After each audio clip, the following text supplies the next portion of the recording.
Hey guys, how's it going? Welcome to this video. If you guys haven't already, please smash the like button, please subscribe, please give me a thumbs up, all that good stuff. Also really important, if you guys have a comment on this, an opinion on this, if you guys have fixed this particular issue, definitely drop a comment in the comment section. Any questions at all, drop a comment. If you guys fix this issue, drop a comment in the comment section. Other people might be helped with this issue. You might help somebody else out. But let's get to it. If you guys have this issue, there's a good chance you probably have a check engine light on your dash. And if you guys know what this code is, to look it up. You guys are watching this video. Pretty sure you guys are. If you guys are listening to this, there's a good chance you guys have an OBD-II scanner. You guys plugged it in. This code came up. All right. This video, we're going to at least help you guys find out what the problem is, diagnose it, exactly what's causing it, and we're going to try to fix this problem on your vehicle. Also, like I said, if you guys have any comments, any questions, any helpful hints as to what this problem is, leave a comment in the comment section. Let us know how you guys fix your problem. Anyway, let's get to it. Let's talk about this. Hey guys, how's it going? Welcome to my video. All right, so we are going to do a little video on the ECM and issues that we have, and just want to tell you guys what the ECM is and how important it is to the vehicle. Essentially, it's called an engine control module, or it can also be called an ECU, which is an engine control unit, and it is pretty much responsible for the function of your engine, and it functions to make sure that it functions to the maximum level. All right, so essentially it keeps track of all the engines in the engine bay, and it keeps track of all the sensors in the engine bay, and it pretty much has everything to do with the air fuel mixture, and also has control of the emission control systems. So before the ECM, before they create the ECM for vehicles, older vehicles did not have ECM, but they did have things like emission timing, air fuel mixture, and idle speed. All those things obviously are crucial to the working situation, but they were mechanically just unlike today's power, actually just all those things. Essentially, all the things that it actually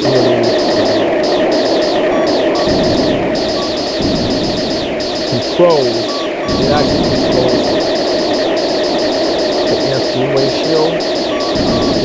Essentially, if there's an issue where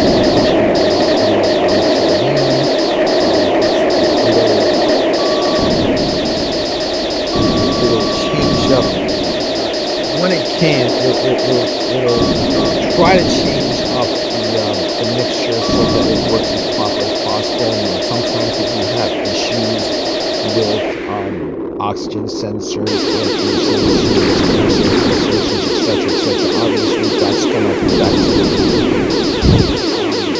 the readings and stuff like that. That's going to affect the issues with how the engine operates, how it idles, how it runs, whether it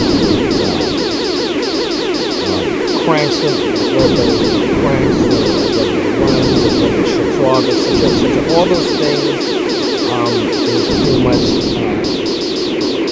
the components that control the slide ECM. Although, as mentioned, idle speed also is controlled by ECM. It checks the crankshaft and camshaft sensors, that monitors the car's RPM and engine load by keeping track of the engine rotation speed. Variables downtime regulates when the valves are open to boost power economy, emission time,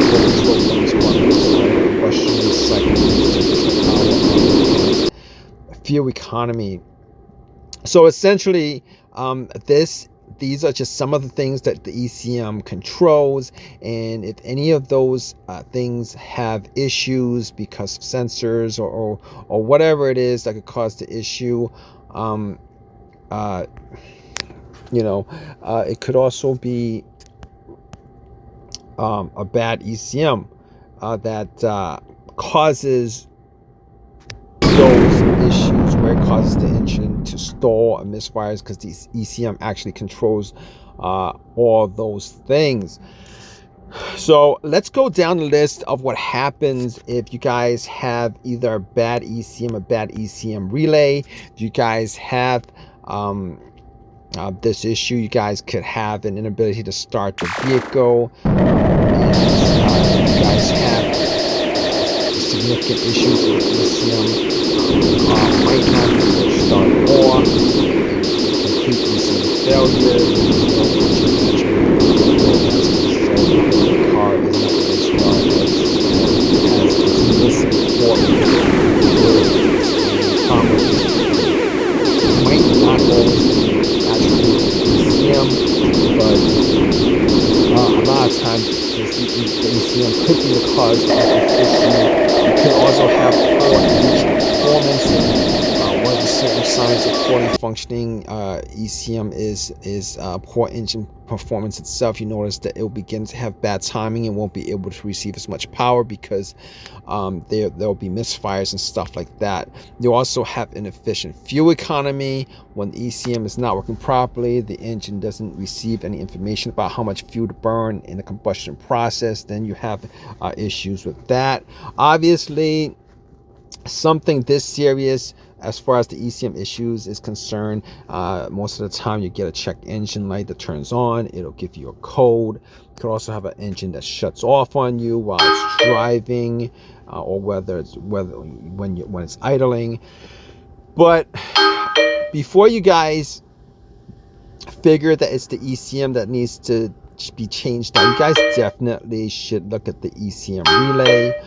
For most vehicles, there is an ECM relay, and if that malfunctions, that's going to cause a lot of issues with the ECM itself. Also, what you guys want to look for are ground wires that have very poor connection with the frame of the vehicle. I know a lot of GM vehicles have that issue, and also you want to make sure that there's no corrosion on any of those the frame or the connector that or the surface area that it connects to. And there are some vehicles where the ECM itself they're located in a really very hot location in the vehicle, and it's poorly placed in a location in the vehicle where the amount of heat could actually damage components of the ECM itself. You guys definitely should be checking for each one of those signs. If you guys have ECM issues, if you guys think you guys have ECM issues, definitely get an OBD-II scanner. Check out the codes that come up. You also know that the ECM might have issues if the relay itself, guys. All right, or the relay itself. If you guys have this issue, definitely want to change out the relay first before you guys change out the ECM. A lot of times that could be the issue, but with diagnosing an ECM issue, there are just so many things that could actually mimic these issues. But if you guys have an OBD-II scanner, you guys can definitely get a pretty good picture real fast of whether it's the ECM or not. And once you figure that out, it's either the ECM or the relay.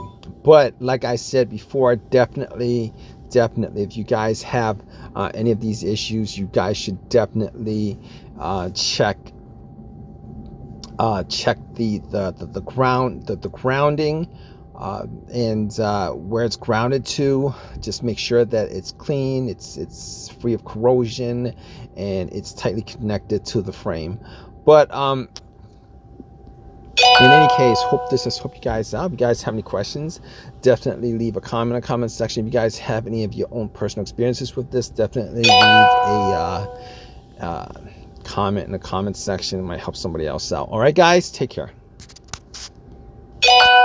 Hey guys, how's it going? Welcome to my video. All right, so we are going to do a little video on the ECM and issues that it might have, and just want to tell you guys what the ECM is and how important it is to the vehicle. Essentially, it's called an engine control module, or it can also be called an ECU, which is an engine control unit, and it is pretty much responsible for the function of your engine. And it functions to make sure that it functions to the maximum level. All right, so essentially it keeps track of all the engines in the engine bay, and it keeps track of all the sensors in the engine bay, and it pretty much has everything to do with the air fuel mixture, and also has control of the emission control systems. So before the ECM, before they created the ECM for vehicles, older vehicles did not have ECM, but they did have things like ignition timing, air fuel mixture, and idle speed. All those things obviously are crucial to the workings of the engine, but they were mechanically adjusted. Unlike today's car, where the computer actually adjusts all those things. Essentially, all the things that it actually controls. It actually controls the air fuel ratio. It essentially, if there's an issue where the engine is running rich or lean, it'll change up when it can. It'll try to change up the mixture so that it works as proper as possible. And sometimes if you have issues with oxygen sensors, air fuel sensors, mass airflow sensors, etc., obviously that's going to affect the readings and stuff like that, and that's going to affect issues with how the engine operates, how it idles, how it runs, whether it cranks, or whether it cranks, or whether it runs, or whether it shuts off, etc., all those things is pretty much the components that are controlled by the ECM.